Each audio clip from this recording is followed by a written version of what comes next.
आज अमित शाह जी का एक वीडियो वायरल हो रहा है जिस पर उन्होंने अंबेडकर अंबेडकर अंबेडकर कहा।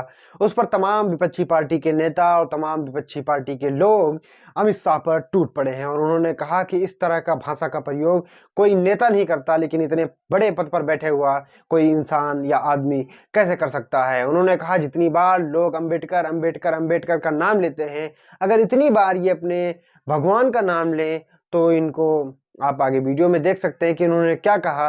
लेकिन आपको बताते चले कि जो संविधान है और उसमें जो आर्टिकल लिखे हुए हैं और जो हमें अधिकार मिले हुए हैं, खासकर अल्पसंख्यकों को और पिछड़े और निचले लोगों को जो अधिकार मिला हुआ है और जिस अधिकार के तहत हम किसी भी चीज़ को, किसी भी गलत कार्रवाई को हम अपील कर सकते हैं उच्च से उच्चतम न्यायालय तक, ये सारी बनाई हुई बाबा भीमराव अंबेडकर की और उनके सहयोगियों के द्वारा ही यह संविधान बनाया गया है, जिससे कि आज जो भी निचले लोग हैं, कमजोर लोग हैं, उनको संविधान से इंसाफ मिलता है और उसके आर्टिकल से इंसाफ मिलता है।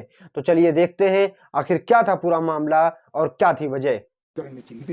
मान्यवर, अभी एक फैशन होगा, है अंबेडकर अंबेडकर अंबेडकर अंबेडकर अंबेडकर अंबेडकर। इतना नाम अगर भगवान का लेते हैं तो 7 जन्मों तक स्वर्ग मिल जाता है। अच्छी बात है ना? सुनिए तो, सुनिए ना, आप सुनिए ना, मैं बताता हूं। हमें तो आनंद है कि अंबेडकर का नाम लेते हैं। अंबेडकर का नाम अभी 100 बार ज्यादा लो, परंतु साथ अर्थ में अंबेडकर जी के प्रति आपका भाव क्या है ये मैं बताता हूं। मान्यवर, अंबेडकर जी को देश की पहली कैबिनेट से इस्तीफा क्यों दे दिया? अंबेडकर जी ने कई बार कहा कि अनुसूचित जातियों और जनजातियों से हुए व्यवहार से मैं असंतुष्ट हूं, सरकार की विदेश नीति से मैं असहमत हूं और आर्टिकल 370 से मैं असहमत हूं, इसलिए वो छोड़ना चाहते थे। उनको आश्वासन दिया गया, आश्वासन पूरा नहीं हुआ, उन्होंने इग्नोरेंस के चलते इस्तीफा दे दिया। और एक श्री BC रॉय ने पत्र लिखा कि अंबेडकर और राजा जी जैसे 2 महानुभाव मंत्रिमंडल छोड़ेंगे तो क्या होगा। तो नेहरू जी ने उनको जवाब में लिखा है, राजा जी के जाने से तो थोड़ा बहुत नुकसान होगा, अंबेडकर के जाने से मंत्रिमंडल कमजोर नहीं होता है। मान्यवर, यह विचार जो खड़गे जी कह रहे हैं ना, क्या आपत्ति है?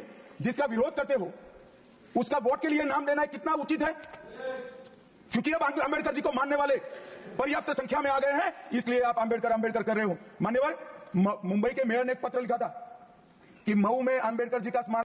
दरअसल अमित शाह अपना भाषण दे रहे थे और अमित शाह अपने भाषण के दौरान डॉक्टर भीमराव अंबेडकर की विरासत पर बोल रहे थे। अमित शाह ने कहा कि आजकल अंबेडकर का नाम लेना एक फैशन बन गया है। उन्होंने कहा कि अब ये एक फैशन हो गया है, अंबेडकर अंबेडकर अंबेडकर।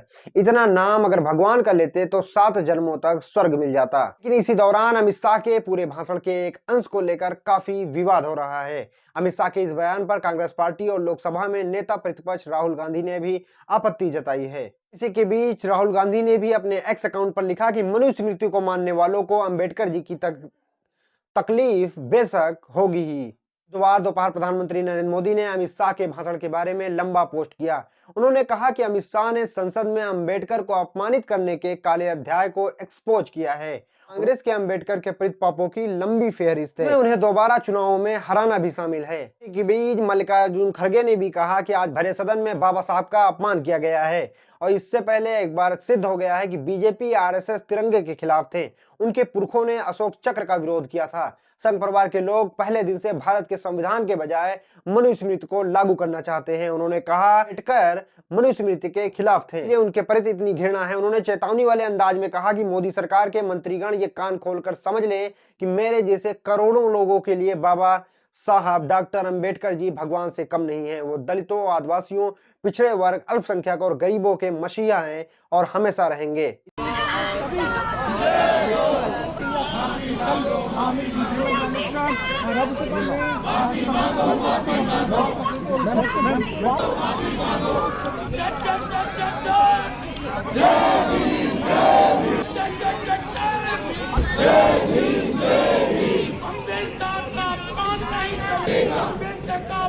नहीं चलेगा, नहीं चलेगा, नहीं चलेगा।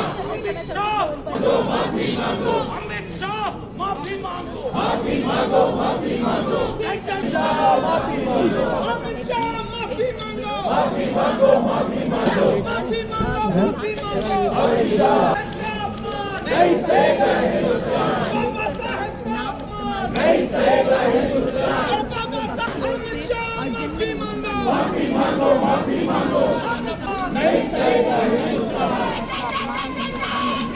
इसी के बीच बीजेपी आईटी सेल के प्रमुख अमित मालवीय ने भी अमित शाह के भाषण का वीडियो शेयर करते हुए कांग्रेस पर हमला बोला।